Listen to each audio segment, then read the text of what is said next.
اعوذ باللہ من الشیطان الرجیم بسم اللہ الرحمن الرحیم الحمد للہ الذی ہدانا لہذا وما كنا لنہتدی لولا ان ہدانا اللہ اللہم صل علی سیدنا محمد النبی الأمی وعلی آلہ وسلم تسلیما۔ اللہ رب العزت آپ لوگوں کا آنا قبول فرمائے، اللہ آپ لوگوں سے راضی ہو۔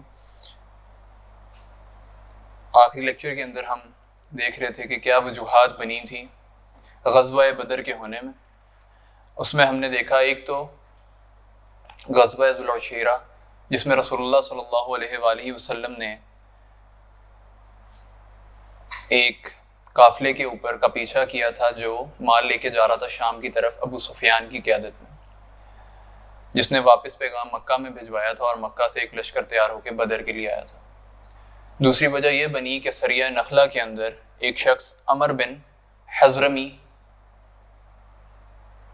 قتل ہو گیا مسلمانوں سے، اور وہ رجب کی آخری تاریخ تھی جس کے اوپر مشرکین مکہ نے بڑا بویلا مچایا کہ انہوں نے حرمت والے مہینوں کا بھی خیال نہیں رکھا اور قتل کر دیا۔ پھر اللہ رب العزت نے قرآن میں آیات نازل فرمائی کہ ٹھیک ہے یہ غلط ہے کہ حرمت والے مہینوں میں جنگ نہیں کرنی چاہیے، لیکن جو تم لوگوں نے کیا ہے کہ تم لوگوں نے حرم سے لوگوں کو نکالا ہے، ان کے گھروں سے نکالا ہے، کیا وہ ٹھیک تھا؟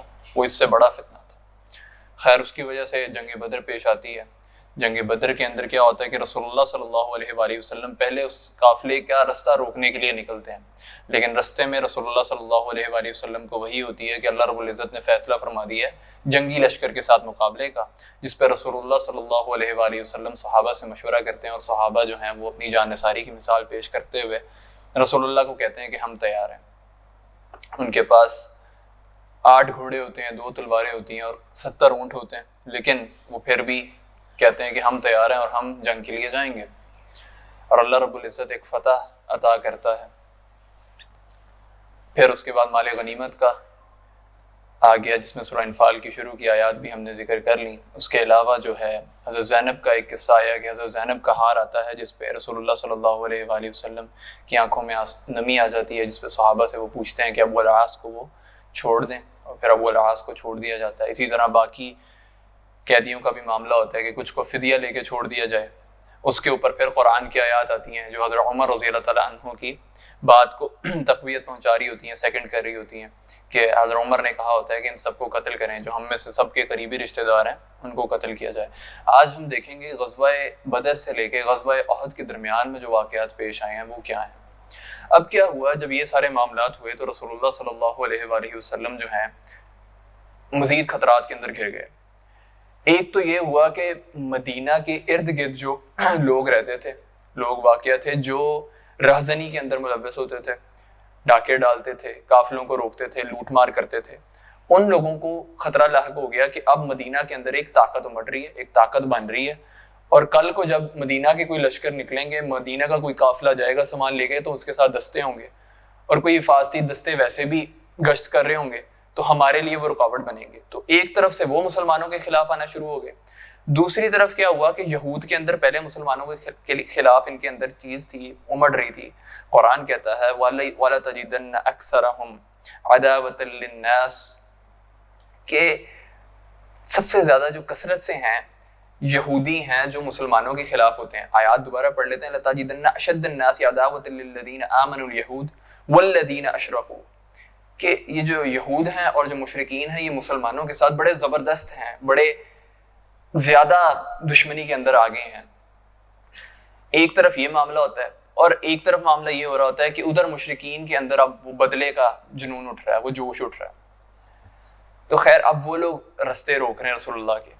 ایک واقعہ آتا ہے کہ ایک دفعہ رسول اللہ صلی اللہ علیہ وآلہ وسلم، رات کا وقت تھا، مدینہ کے اندر صحابہ الرٹ کے اوپر ہوتے تھے، پتہ ہے کہ الارمنگ سچویشنز کے اوپر ہیں، ہم لوگ کسی بھی وقت حملہ ہو سکتا ہے۔ تو ایک آواز آتی ہے، زوردار آواز، صحابہ جلدی سے رات کو باہر نکل آتے ہیں، تو دیکھتے ہیں دور سے ایک شخص چلتا ہوا آ رہا ہے، دیکھتے ہیں کہ وہ رسول اللہ صلی اللہ علیہ وآلہ وسلم۔ تو رسول اللہ صلی اللہ علیہ وسلم کہتے ہیں جا کے سو جاؤ، میں جاگ رہا ہوں، تو کوئی معاملہ نہیں ہوا ایسا، جاؤ سو جاؤ۔ تو ایک لیڈر جاگ رہا ہوتا ہے۔ اس طرح کی الارمنگ سچویشنز تھیں مدینہ کے اندر۔ خیر یہ وقت آگے نکلتا ہے اور وہ واقعات اب کیا آتے ہیں ان میں سے ہم کچھ آج ذکر کریں گے۔ پہلا آتا ہے غزوہ بنو سلیم مقام قدر پہ۔ اس میں کیا ہوتا ہے کہ مدینہ کے پاس ایک قبیلہ ہوتا ہے، قبیلہ غطفان، اور اس کی ایک شاخ ہوتی ہے بنو سلیم. اس کے کچھ لوگ جو ہیں وہ مدینہ کے اوپر چڑھائی کرنے کے لیے اکٹھے ہو رہے ہوتے ہیں. رسول اللہ صلی اللہ علیہ وآلہ وسلم کو اس کی اطلاع ملتی ہے کہ ایسے جو ہیں یہ لوگ اکٹھے ہو رہے ہیں، تو رسول اللہ صلی اللہ علیہ وآلہ وسلم کہ اس سے پہلے وہ اٹیک کریں، رسول اللہ ان کے اوپر چھاپا مارتے ہیں جس علاقے کے اندر وہ اکٹھے ہوتے ہیں. تو ان کو اچانک حملے کی امید نہیں ہوتی، جب حملہ ہوتا ہے تو وہ بھاگ جاتے ہیں. بنو سلیم میں اس اچانک حملے سے بھگدڑ مچ گئی اور وہ افراتفری کے عالم میں وادی کے اندر 500 اونٹ چھوڑ کر بھاگ گئے. اب اس لشکر کے اوپر مدینہ والے جو ہوتے ہیں قابض ہو جاتے ہیں، جس پر لشکر مدینہ نے قبضہ کر لیا، اور رسول اللہ صلی اللہ علیہ وآلہ وسلم نے اس کا خمس نکال کر بقیہ مال غنیمت مجاہدین میں تقسیم کر دیا. ہر شخص کے حصے میں 2 اونٹ آئے. اس غزوے میں یسار نامی ایک غلام ہاتھ آیا جسے آپ صلی اللہ علیہ وآلہ وسلم نے آزاد کر دیا. اس کے بعد آپ صلی اللہ علیہ وآلہ وسلم نے دیار بنو سلیم میں 3 روز قیام کی فرما کر مدینہ پلٹ آئے. اس کے بعد ایک اور بڑا معاملہ ادھر اہم پیش آتا ہے کہ پیچھے جو مکہ کے اندر ان کے دلوں کے اندر کلبری مچی ہوتی ہے کہ اب رسول اللہ سے بدلہ لینا ہے، کس طرح لیں. تو ایک شخص ہوتا ہے عمیر بن وہب، اس کا بیٹا بھی قیدی ہوتا ہے بدر کے قیدیوں کے اندر، وہب بن عمیر. تو یہ کیا کرتا ہے، یہ کہتا ہے کہ میں نا اپنے ایک دوست کے ساتھ بیٹھا ہوتا ہے صفوان، اور اس سے ذکر کرتا ہے کہ اگر میرے پاس میں نا قرض کے اندر ڈوبا ہوا ہوں اور مجھے میرے بچوں کی اور بیوی کی ٹینشن نہ ہوتی، گھر والوں کی اہل و عیال کی فکر نہ ہوتی، تو میں جا کے رسول اللہ کو نعوذ باللہ قتل کر دیتا. تو صفوان کہتا ہے کہ چلو ٹھیک ہے، یہ معاملہ ہم دونوں کے درمیان رہے گا، تو تمہارے اہل و عیال کا میں خیال رکھتا ہوں اور تمہارا جو قرض ہے وہ بھی میں ادا کر دوں گا، لیکن شرط یہ ہے کہ تم رسول اللہ کو قتل کرو جا کے نعوذ باللہ. تو یہ نکل جاتا ہے، اور اس کے پاس وجہ بھی ہوتی ہے مدینہ جانے کی کہ اس کا بیٹا قید ہے قیدیوں میں. اب یہ وہاں جاتا ہے اور رسول اللہ صلی اللہ علیہ وآلہ وسلم کے پاس پہنچتا ہے. ابھی اپنی اونٹنی سے اتر ہی رہا ہوتا ہے کہ عمر رضی اللہ تعالیٰ عنہ اس کو دیکھ لیتے ہیں، اور وہ دیکھ لیتے ہیں کہ اس نے تلوار بھی لٹکائی ہوئی ہے. عمر رضی اللہ تعالیٰ عنہ اس کو پکڑ لیتے ہیں، اور نہ کچھ جو ہیں انصار کو کہتے ہیں تم محمد رسول اللہ صلی اللہ علیہ وآلہ وسلم کے پاس چلے جاؤ، مجھے اس ارادے کے اس شخص کے اوپر نا مجھے شک ہے یہ صحیح ارادوں سے نہیں آیا ہوا. وہ پکڑ کے رسول اللہ کے پاس پیش کر دیتے ہیں. تو رسول اللہ جب دیکھتے ہیں کہ عمر نے بڑا دبوچا ہوا ہے تو رسول اللہ سے منع کرتے ہیں. حضرت عمر رضی اللہ تعالیٰ عنہ کو روکتے ہیں کہ اس کو ذرا آرام سے چھوڑ دو، کوئی مسئلہ نہیں. اور اس سے پوچھتے ہیں کہ ہاں عمیر کس ارادے سے آئے ہو؟ تو عمیر کہتا ہے کہ محمد بن عبداللہ صلی اللہ علیہ وآلہ وسلم کہ آپ کے پاس جو قیدی ہے اسی کے متعلق آپ سے گفتگو کرنے آیا ہوں، کچھ رعایت برت دیں. تو محمد صلی اللہ علیہ وسلم کہتے ہیں اچھا وہ تو ٹھیک ہے، لیکن تم مجھے سچ بتاؤ تم کس ارادے سے آئے ہو. وہ کہتے ہیں جی یہی ارادہ ہے میرا. تو رسول اللہ فرماتے ہیں کہ اچھا پھر وہ جو صفوان کے ساتھ جو وہاں پہ بیٹھے ہوئے تھے تم کنویں پہ، جس کنویں کے اندر ہم نے ان کی لاشیں پھینکی تھیں جو قتل ہوئے تھے بدر کے اندر، تو وہاں پہ بیٹھ کے تم لوگ تو یہ گفتگو فرما رہے تھے کہ اگر تو اس نے تم سے یہ معاہدہ کیا ہے کہ اگر تم رسول اللہ کو محمد کو قتل کرتے ہو صلی اللہ علیہ وآلہ وسلم تو تمہارے قرض بھی وہ ادا کر دے گا، تمہارے اہل و عیال کا خیال بھی رکھے گا. تو وہ فوراً کہتا ہے آپ واقعی اللہ کے رسول ہیں، ہم پہلے بھی آیات سنا کرتے تھے لیکن ہمیں یقین نہیں آتا تھا، لیکن آج جو بات آپ نے کی ہے یہ تو صرف ہم دونوں کے درمیان میں ہوئی تھی، اسے کوئی تیسرا شخص جانتا ہی نہیں تھا. تو یہ آپ کو پتہ چل گئی ہے. تو وہ وہاں پہ ایمان لے آتا ہے رسول اللہ صلی اللہ علیہ وآلہ وسلم. پیچھے صفوان جو ہے وہ بڑا خوش لوگوں کو کہہ رہا ہوتا ہے دیکھنا تم لوگوں کے دل خوش ہو جائیں گے، ایک ایسا واقعہ پیش آنے والا ہے کہ تم لوگ یہ بدر کا جو دکھ ہے یہ بھول جاؤ گے. یہ سارے وہ معاملات کر رہا ہوتا ہے، ادھر یہ معاملہ ہو جاتا ہے. وہ ایمان لے آتا ہے، ایک شخص آ کے بتاتا ہے کہ ایسے نا عمیر تو ایمان لے ہے. تو وہ کہتا ہے کہ آج کے بعد میں اس شخص کو نہیں بلاؤں گا. خیر عمیر رضی اللہ تعالیٰ عنہ پھر واپس آتے ہیں اور اپنے اہل و عیال کے اندر آ جاتے ہیں اور وہیں مکہ کے اندر ہی رہتے ہیں اور پھر دین کا کام بھی کرتے ہیں. اس کے بعد ہوتا ہے غزوہ بنو قینقاع. یہودیوں کے اندر بھی وہ کیڑا ہوتا ہے، وہ تنگ کر رہا ہوتا ہے انہیں، مچل رہے ہوتے ہیں کہ یار اب کوئی کریں کچھ کریں ان کے ساتھ نا، مسلمانوں کے ساتھ کریں کہ یہ مسلمانوں نے قریش کے جو ہے نا کے ساتھ کیا معاملہ کیا ہے. تو یہ کیا کرتے ہیں کہ مسلمانوں کو ایذا رسانی پہنچانے کے لیے اب الٹے سیدھے کام کرنا شروع کرتے ہیں. ایک تو یہ کرتے ہیں کہ مسلمان کہیں پہ بیٹھے ہوتے ہیں، اب خزرج کے قبائل اور اوس کے قبائل آپس میں بیٹھے ہوئے ہیں اور وہ گفتگو کر رہے ہیں، بدر کے ذکر کر رہے ہیں اور ذکر کر رہے ہیں اور آپس میں بڑا ہنس کھیل رہے ہیں. تو ان کو بڑا وہ چبھتا ہوتا ہے کہ پہلے تو ہم ان کو آپس میں لڑایا کرتے تھے اور یہ ہم سے ہی مال خریدا کرتے تھے، ہماری بڑی واہ واہ ہوتی تھی، تو اب یہ کیا معاملہ پیش آ گیا کہ اب تو یہ نہ ہماری طرف دیکھتے ہیں، نہ ہمیں یہ بلاتے ہیں، نہ کچھ اور. تو اس کے اندر کیا ہوتا ہے کہ ایک بڑا یہودی ہوتا ہے شاش بن قیس. وہ کیا کرتا ہے، وہ 324 صفحہ ہے، وہ کیا کرتا ہے کہ جاتا ہے اور نا کچھ یہودیوں کو اکٹھا کرتا ہے، نوجوانوں کو، اور انہیں کہتا ہے کہ ان کے اندر نا جا کے جنگ بعاث کا ذکر چھیڑو اور ان کے پرانی باتیں ان کو ساتھ کرو، جا کے نا یہ جو ایسے بیٹھے ہو نا جا کے تم لوگ کیا کرو۔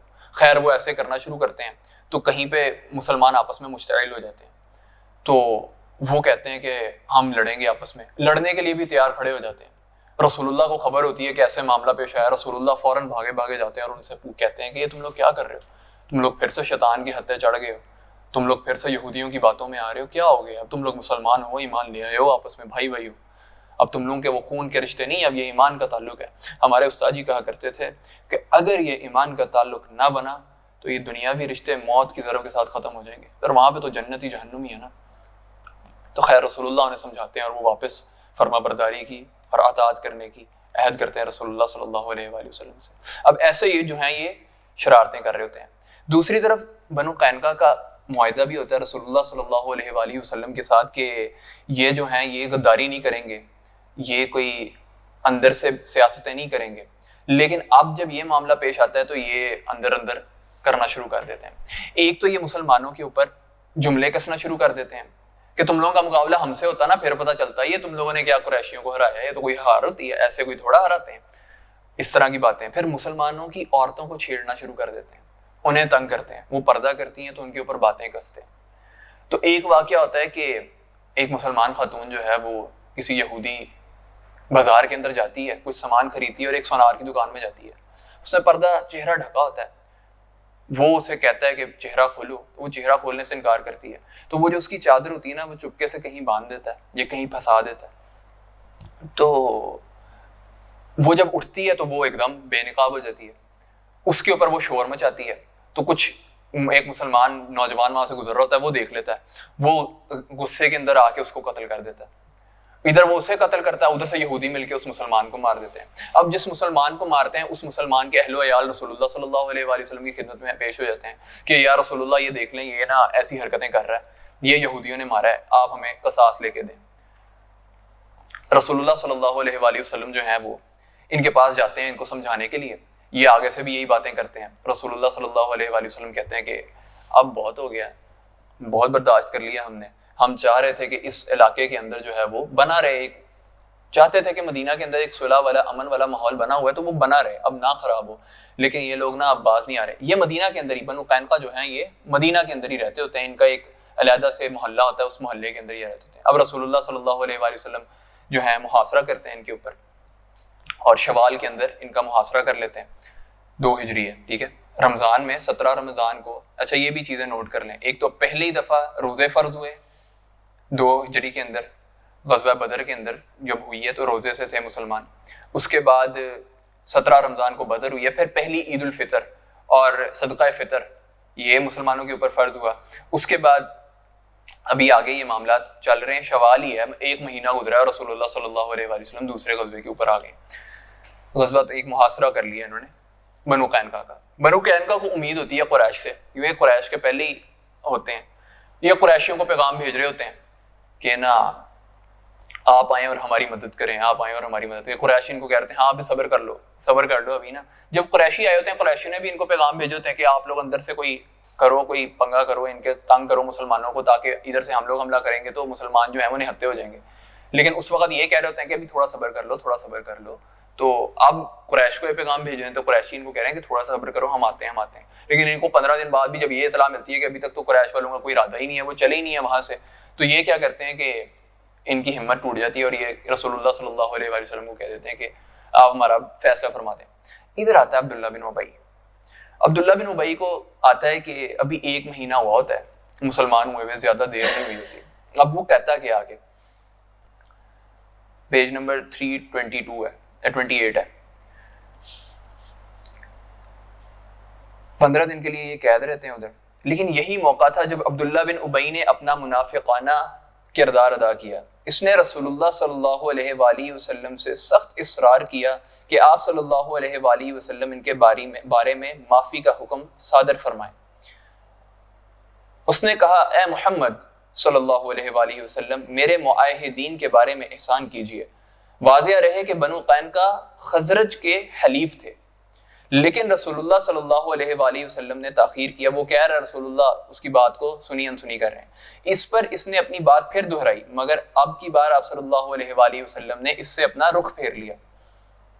وہ ادھر سے آتا ہے رسول اللہ ادھر چہرہ کر لیتے ہیں، وہ ادھر آتا ہے وہ رسول اللہ دوسروں سے بات کرنا شروع کر دیتے ہیں.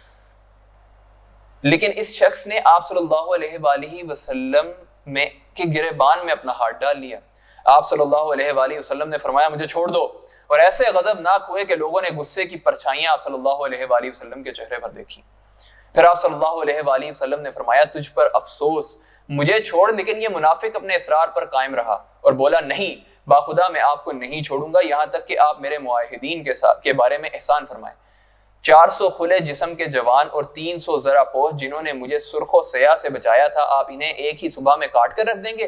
واللہ میں زمانے کی گردشوں کا خطرہ محسوس کر رہا ہوں. خیر رسول اللہ صلی اللہ علیہ وآلہ وسلم جو ہیں وہ اس کی بات مان لیتے ہیں اور انہیں کہتے ہیں جلا وطن کر دیتے ہیں، انہیں نکال دیتے ہیں. کہتے ہیں کچھ نہیں ہے کہ کوئی سامان یہ نہیں لے کے جائیں گے، اسلحہ کوئی نہیں لے کے جائیں گے، باقی کچھ لے کے جا سکتے ہیں تو لے جائیں اپنے ساتھ. اور یہ آگے جا کے شام کے اندر جا کے یہ لوگ بسر ہوتے ہیں اور رسول اللہ صلی اللہ علیہ وآلہ وسلم کے پاس ان کا جتنا سامان آتا ہے وہ رسول اللہ بانٹ لیتے ہیں آپس میں صحابہ کے اندر اور اس سے خمس نکال لیتے ہیں. رسول اللہ صلی اللہ علیہ وآلہ وسلم نے ان کے اموال ضبط کر لیے. اب اس میں سے کچھ چیزیں رسول اللہ خود بھی رکھ رہے ہیں، اس کا بھی ذکر اس میں آ رہا ہے، جن میں سے 3 کمانیں تھیں، 2 زرہیں، 3 تلواریں اور 3 نیزے اپنے لیے منتخب فرما لیے اور مال غنیمت میں سے خمس بھی نکالا. غلاموں جمع کرنے کا کام محمد رضی اللہ تعالیٰ عنہ بن مسلمہ نے انجام دیا. اچھا آگے آ رہی ہے غزوہ سویق. ایک طرف صفوان بن امیہ، یہود اور منافقین اپنی اپنی سازشوں میں مصروف تھے. سازشیں ہم نے ساری دیکھ لی کہ صفوان بن امیہ نے ادھر عمیر کو تیار کیا کہ جا کے رسول اللہ کو قتل کرو. یہود کی بھی یہ سازشیں ہم نے دیکھ لی ہیں جو سازش کر رہے تھے. منافقین جو ہیں یہ بھی عبداللہ بن ابی کا ایک ادھر کردار آ گیا اور باقی بھی جو وہ اندر مسلمانوں کے خلاف کر رہے ہیں. یہودی ایک اور بڑا کام کرتے تھے. یہودیوں کے اندر مسلمانوں کا ایک کام یہ بنا ہوا تھا کہ مسلمان جب ایمان لے آتا نا، یہ بات ادھر بڑی اسٹرانگ تھی کہ اگر ایک شخص ایمان لے آتا نا پھر وہ ہٹتا نہیں ہے. ایک دفعہ محمد صلی اللہ علیہ وآلہ وسلم کی بات جس نے مان لی ہے نا پھر وہ پیچھے نہیں ہٹا. تو جو ہمارے یہ یہودی تھے انہوں نے اس جو روب کو، اس دبدبے کو کم کرنے کے لیے یہ کام کرنا شروع کیا کہ یہ جاتے تھے اور کہتے تھے ہم ایمان لے آئے، اور صبح کو یہ کہتے تھے، شام کو کہتے تھے نہیں یار ہمیں سمجھ نہیں آیا، وہ دین میں کچھ خاص کچھ ایسا نہیں ہے، تو یہ پیچھے ہٹ جاتے تھے. اور موقع اس سے کیا ہوتا تھا کہ وہ اوتھینٹسٹی کم ہوتی تھی. دوسرا یہ ہوتا تھا کہ مسلمانوں کے دلوں میں بھی عجیب و غریب سے خیالات آتے تھے کہ پتہ نہیں یار یہ کیا کر رہے ہیں. اس طرح کر کے یہ سازشیں کرتے رہے. ایک طرف یہ سازشیں چل رہی ہیں، دوسری طرف کیا ہوا تھا میں نے پہلے ذکر کیا کہ جو ارد گرد کے قبائل تھے نا، اس طرح کے قبائل جو رہزنی کے اندر ہوتے تھے، لوٹ مار کے اندر پڑتے تھے، ان کو بھی خطرہ لاحق ہو گیا کہ اب مدینہ کے اندر ایک ریاست قائم ہو رہی ہے تو ہم لوگوں کو تو یہ کام نہیں کرنے دیں گے. اب ان کی طرف سے تھے. دوسری طرف ابو سفیان بھی کوئی ایسی کارروائی انجام دینے کے لیے ادھیڑ بن میں تھا جس میں بار کم سے کم پڑے لیکن اثر نمایاں ہو. ادھر ابو سفیان بھی پیچھے مکہ کے اندر تیاریاں کر رہا ہے کہ کچھ نہ کچھ تو ہم کر جائیں. اس نے نظر مان رکھی تھی کہ جنابت کے سبب اس کے سر کو پانی نہ چھو سکے گا کہ یہاں تک محمد صلی اللہ علیہ وآلہ وسلم سے لڑائی کر لے. چنانچہ وہ اپنی قسم پوری کرنے کے لیے 200 سواروں کو لے کر روانہ ہوا اور وادی کنا کے سرے پر واقع نیب نامی ایک پہاڑی کے دامن میں خیمہ زن ہوا. مدینے سے اس کا فاصلہ کوئی 12 میل ہے، لیکن چونکہ ابو سفیان مدینے پر کھلم کھلا حملے کی ہمت نہ ہوئی اس لیے اس نے ایک ایسی کارروائی انجام دی جسے ڈاکہ زنی سے ملتی جلتی کارروائی کہا جا سکتا ہے. اس کی تفصیل یہ ہے کہ وہ رات کی ایک تاریکی میں مدینہ کے اطراف کے اندر داخل ہوا. اب یہ مدینہ سے اندر داخل ہوا. اب مدینہ کے اندر جو لوگ ہیں نا جو کچھ منافقانہ رویہ رکھتے ہیں وہ پناہ دیں گے. داخل ہوا اور حیی بن اخطب کے پاس جا کر اس کا دروازہ کھلوایا. حیی نے انجام کے خوف سے انکار کر دیا. اس نے کہا نہیں میں آپ کو نہیں آنے دوں گا. ابو سفیان پلٹ کر بنو نذیر کے ایک شخص، بنو نذیر بھی آتا ہے، بنو نذیر بھی اس کو پڑھتے ہیں، کہ ایک دوسرے سردار سلام بن مشکم کے پاس پہنچا تو بنو نذیر کا خزانچی بھی تھا. ابو سفیان نے اندر آنے کی اجازت چاہی. اس نے اجازت بھی دی اور مہمان نوازی بھی کی. خوراک کے علاوہ شراب بھی پلائی اور لوگوں کے پس پردہ حالات سے بھی آگاہ کیا. مدینہ کے اندر کیا کچھ چل رہا ہے وہ سارا بھی بتایا. رات کے پچھلے پہر ابو سفیان وہاں سے نکل کر اپنے ساتھیوں میں پہنچا اور ان کا ایک دستہ بھیج کر مدینہ کی طرف اطراف میں اریز نامی ایک مقام پر حملہ کر دیا. اس دستے نے وہاں کھجور کے کچھ درخت کاٹے اور جلائے، مطلب باغوں کو نقصان پہنچایا. وہاں پہ جا کے ایک انصاری اور اس کے حلیف اور ان کے کھیت میں پا کر قتل کر دیا اور تیزی سے مکہ سے واپس بھاگے. پیچھے رسول اللہ کو خبر ہوئی، رسول اللہ صلی اللہ علیہ وآلہ وسلم نے واردات کی خبر ملتے ہی تیز رفتاری سے ابو سفیان اور اس کے ساتھیوں کا تعاقب کیا، لیکن وہ اس سے بھی زیادہ تیز رفتاری سے بھاگے، چنانچہ وہ لوگ تو دستیاب نہ ہوئے۔ اچھا، اب جب رسول اللہ صلی اللہ علیہ وآلہ وسلم نے ان کا پیچھا کیا تو کیا ہوا کہ انہوں نے تیز بھاگنے کے چکروں میں اپنا جو سامان ساتھ لے کے آئے ہوئے تھے تاکہ ادھر ہم نے رکنا ہے تو وہ سامان ہی یہیں پہ چھوڑ گئے، لیکن انہوں نے بوجھ ہلکا کرنے کے لیے ستو، توشے اور بہت سا ساز و سامان پھینک دیا جو مسلمانوں کے ہاتھ لگا۔ رسول اللہ صلی اللہ علیہ وآلہ وسلم نے ان کا تعاقب کر کے واپسی کی راہ لی۔ مسلمان ستو وغیرہ لاد پھاند کر واپس ہوئے اور اس مہم کا نام غزوہ سویق رکھ دیا۔ سویق عربی میں ستو کو کہتے ہیں۔ یہ غزوہ جنگ بدر کے صرف 2 ماہ بعد ذوالحجہ 2 ہجری میں پیش آیا۔ دیکھیں ابھی شوال کے اندر بھی رسول اللہ صلی اللہ علیہ وآلہ وسلم فل ایکٹیو ہیں، ابھی آگے 2 مہینے ہی گزرے ہیں تو ذوالحجہ کے اندر پھر یہ مارکا ہو رہا ہے، مسلمانوں کو بھی وہ سکون نہیں لینے دے رہے۔ اس غزوے کے دوران مدینہ کا انتظام ابوا بن عبد المنظر رضی اللہ تعالیٰ عنہ کو سونپا گیا تھا۔ اس کے علاوہ پھر آگے ایک اور غزوہ ذی عمر ہے، اس کے اندر کیا ہوا کہ رسول اللہ صلی اللہ علیہ وآلہ وسلم کو خبر ملی کہ کچھ علاقے ہیں، اس علاقے کے لوگ جو ہیں وہ مدینہ کے اوپر چھاپا مارنا چاہ رہے ہیں، تو رسول اللہ صلی اللہ علیہ وآلہ وسلم اس سے پہلے وہ چھاپا مارتے تو رسول اللہ صلی اللہ علیہ وآلہ وسلم نے اٹیک کیا اور ان کے اٹیک کو ناکام بنایا۔ اب ایک شخص تھا کعب بن اشرف، یہودی تھا، اور یہ کیا کرتا تھا، شاعر تھا بہت بڑا، خوبصورت بھی بہت زیادہ تھا۔ یہ رسول اللہ صلی اللہ علیہ وآلہ وسلم کی شان کے اندر گستاخیاں کرتا تھا، مسلمان عورتوں کے اوپر غلط باتیں کرتا تھا، اور جب بدر کا مقام سجا، بدر کا مقام ہوا اور مسلمانوں کو فتح ہوئی تو یہ واپس گیا مکہ جا کے اس نے ادھر کے لوگوں کو پہلے تو ان کی بہادری کی داستانیں سنائی اور پھر بعد میں ان کو آر دلائی کہ تم لوگوں کے 70 سردار انہوں نے مار دیے ہیں اور تم لوگ جو ہو ادھر آرام سے بیٹھے ہوئے ہو، تم لوگوں کو کوئی فکر ہی نہیں ہے۔ تو ادھر مسلمان جو ہیں وہ اتنے خوش ہو رہے ہیں، تم لوگوں کو اس کی کوئی فکر نہیں ہے، اور پھر واپس یہ مدینے آ گیا، یہ سارا کچھ وہاں پہ کر کے۔ مکہ کے اندر اس سے مکہ کے سرداروں نے پوچھا، ابو سفیان اور باقی سرداروں نے پوچھا کہ کیا مسلمان زیادہ حق پہ ہیں یا ہم؟ تو اس نے انہیں بھی کہا کہ آپ زیادہ حق کے اوپر ہیں۔ اس میں قرآن کے اندر آیات آ گئی، اعوذ باللہ من الشیطان الرجیم، الم تر الی الذین اوتوا نصیبا من الکتاب یؤمنون بالجبت والطاغوت ویقولون للذین کفروا هؤلاء اهدی من الذین آمنوا سبیلا۔ تم نے انہیں نہیں دیکھا جنہیں کتاب کا ایک حصہ دیا گیا ہے، وہ جبت اور طاغوت پر ایمان رکھتے ہیں اور کافروں کے متعلق کہتے ہیں یہ لوگ مومنوں سے بڑھ کر ہدایت یافتہ ہیں۔ رسول اللہ صلی اللہ علیہ وآلہ وسلم کو بھی خبر ہوگی کہ یہ کعب بن اشرف یہ حرکتیں کر رہا ہے۔ خیر، اس نے رسول اللہ صلی اللہ علیہ وآلہ وسلم کے بارے میں بھی بہت باتیں کی اور مسلمانوں کو بھی بڑی ایذا رسانی پہنچائی۔ تو رسول اللہ صلی اللہ علیہ وآلہ وسلم نے کہا کہ کوئی ہے جو اس کا جو نا بدلہ لے گا؟ تو محمد بن مسلمہ جو ہیں وہ تیار ہوئے کہ میں ہوں۔ یہی حالت سی جن سے تنگ آ کر رسول اللہ صلی اللہ علیہ وآلہ وسلم نے فرمایا کون ہے جو کعب بن اشرف سے نمٹے، کیونکہ اس سے اللہ اور اللہ کے رسول کو اذیت دی ہے۔ اس کے جواب میں محمد رضی اللہ تعالیٰ عنہ بن مسلمہ، عباد رضی اللہ تعالیٰ عنہ بن بشر، ابو نائلہ جن کا نام سلکان بن سلامہ تھا اور جو کعب کے رضائی بھائی تھے، یہ جو کعب بن اشرف ہے اس کے رضائی بھائی تھے ابو نائلہ جن کا نام سلکان بن سلامہ تھا، حارث بن اوس اور ابو عبس بن جبر نے اپنی خدمات پیش کی۔ اس مختصر سی کمپنی کے کمانڈر محمد بن سلمہ تھے۔ اچھا اب یہ دیکھیں، ہمارے ہاں ایک وہ جو سیکولر نظام ہے اس کے اندر ہوتا ہے کہ مسلمان تو بڑے ماشاءاللہ شریف ہوتے ہیں اور وہ کوئی ایسی حرکت نہیں کرتے، بٹ یہ یہاں پہ دیکھیں رسول اللہ صلی اللہ علیہ وآلہ وسلم ٹارگیٹڈ آپریشن دے رہے ہیں کہ وہ اس شخص کو قتل کرنا ہے، اور یہ صحابہ تیار ہو رہے ہیں کہ ہاں ہم جائیں گے اور چھاپا ماریں گے اور اس بندے کو قتل کر کے نکل آئیں گے۔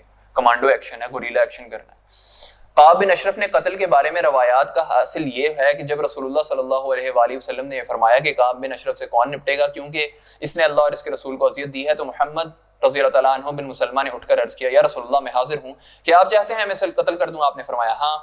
انہوں نے عرض کیا تو آپ مجھے کچھ کہنے کی اجازت فرمائیں۔ آپ صلی اللہ علیہ وسلم نے فرمایا کہہ سکتے ہو، مطلب کچھ کہنے کی اجازت فرمائے سے یہ کہ میں کچھ پھر غلط باتیں مسلمانوں کے بارے میں اس کا بھروسہ جیتنے کے لیے کروں گا تو کیا مجھے اس کی اجازت ہے؟ رسول اللہ نے اجازت دے دی کہ اسٹریٹجی کے طور پہ آپ یہ بات کرو۔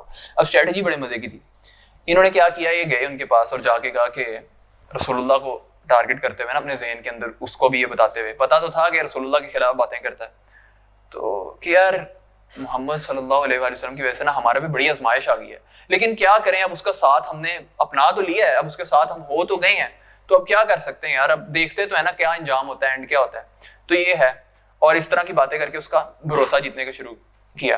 اس کے بعد اسے کہا کہ ہمیں کچھ مال چاہیے، تو اس نے کہا کہ نا کہ محمد صلی اللہ علیہ وسلم نا ہم سے صدقہ مانگ رہے ہیں تو ہمیں کچھ مال چاہیے.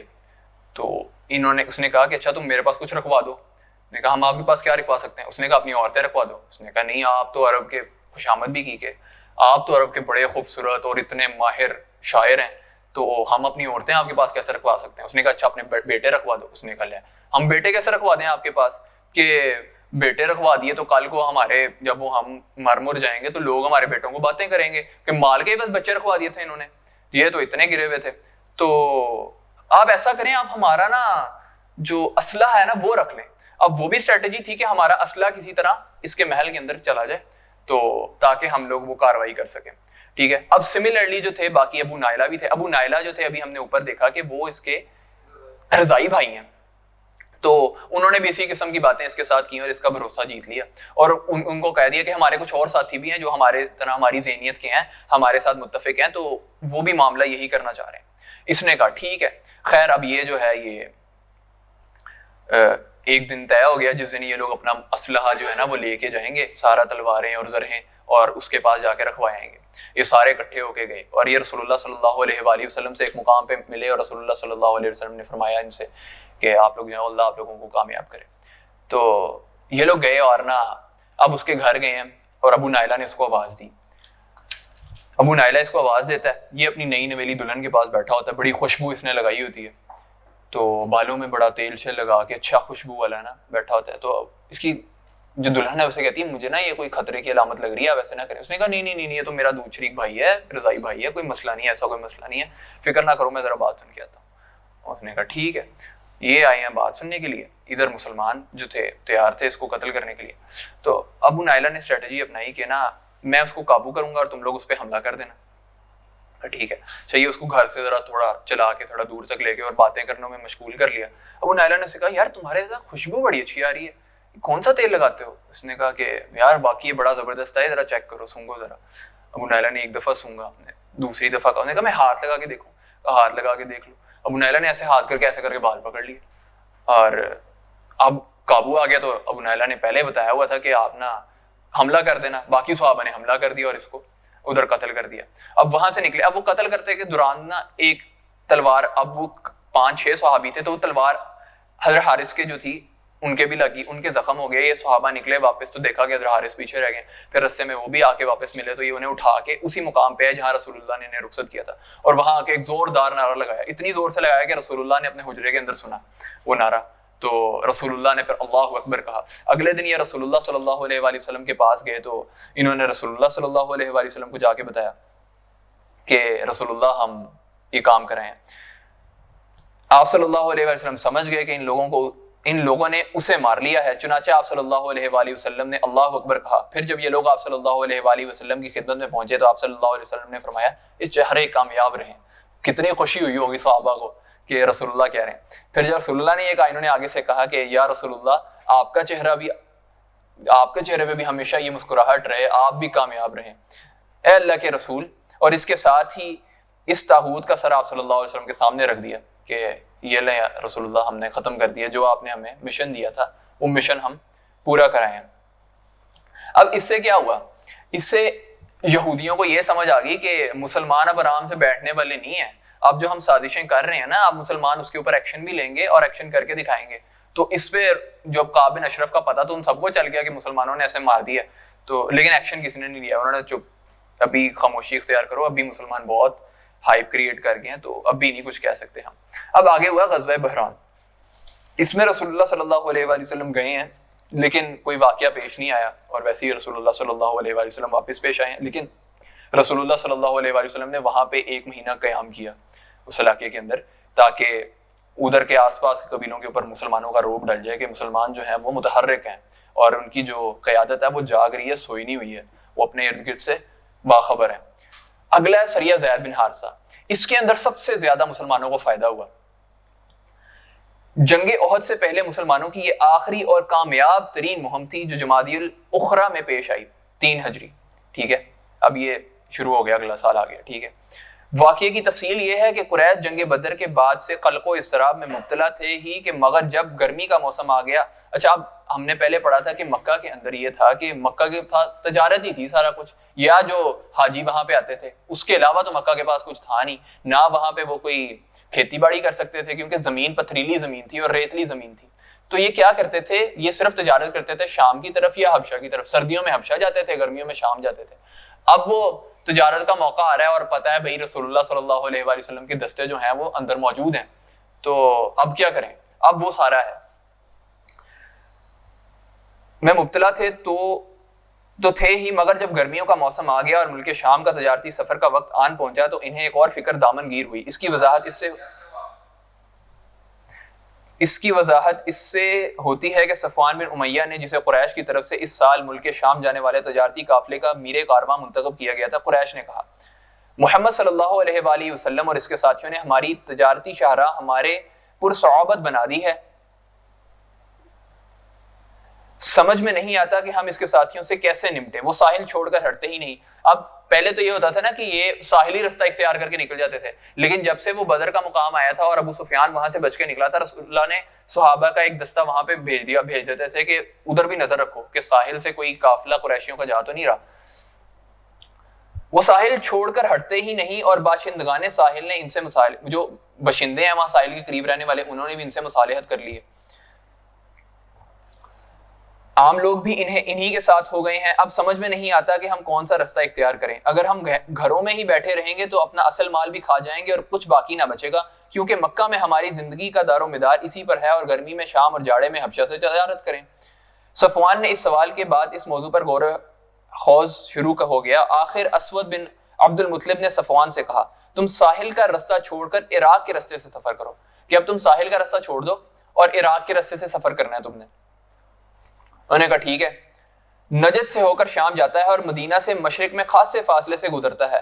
قریش اس رستے سے بالکل ناواقف تھے, اس لیے اسود بن عبد المطلب نے صفوان کو مشورہ دیا کہ فرات بن حیان کو, جو قبیلہ بکر بن وائل سے تعلق رکھتا تھا, رستہ بتانے کے لیے رہنما لے لے. فرات بن حیان ہے, یہ بعد میں مسلمان بھی ہو گیا, تو اس کو انہوں نے ایز اے گائیڈ لے لیا. رائد ہوتا تھا نا ان کا ایک قافلے کا رائد, تو انہوں نے اس کو ایز اے گائیڈ اپنے لے لیا. اس انتظام کے بعد قریش کا کارواں صفوان بن امیہ کی قیادت میں نئے رستے سے روانہ ہوا, مگر اس کارواں اور اس سفر کے پورے منصوبے کی خبر مدینہ پہنچ گئی.